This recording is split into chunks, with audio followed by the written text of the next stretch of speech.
Hey everyone, welcome back to Alltech, your go-to spot for smart tech reviews. Today we're checking out a compact but powerful gadget, the Battony USB-C to HDMI Adapter, a 3-in-1 USB Type-C adapter that's perfect for home, office, or on-the-go productivity. Let's break down what makes this adapter a solid addition to your tech setup. It's slim, sleek, and fits easily in your pocket, making it great for travel or everyday carry.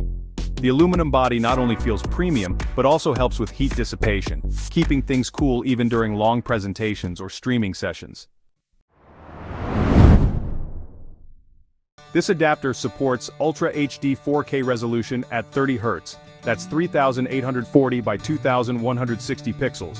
Perfect for extending your laptop or phone display to a TV, monitor, or projector.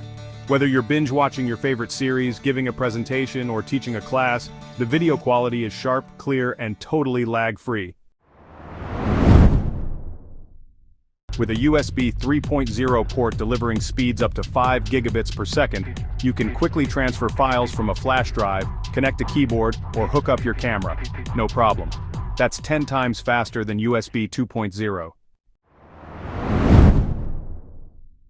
The USB-C charging port supports fast and stable power delivery, letting you charge your device while using the adapter. Super convenient for long work sessions. No software, no drivers, just plug it in and you're good to go. And it's broadly compatible with a wide range of devices like MacBooks, Dell XPS, HP Spectre, Lenovo Yoga, Huawei MateBooks, and many more. The Battony USB-C to HDMI adapter is a versatile, reliable, and portable multi-port solution for anyone looking to connect, present, and charge, all at once. It delivers where it matters: speed, quality, and convenience. If you're looking for a budget-friendly, no-fuss adapter that performs like a pro, this one's a winner. Don't forget to like, subscribe, and hit that bell for more smart tech reviews, right here on Alltech. Thanks for tuning in.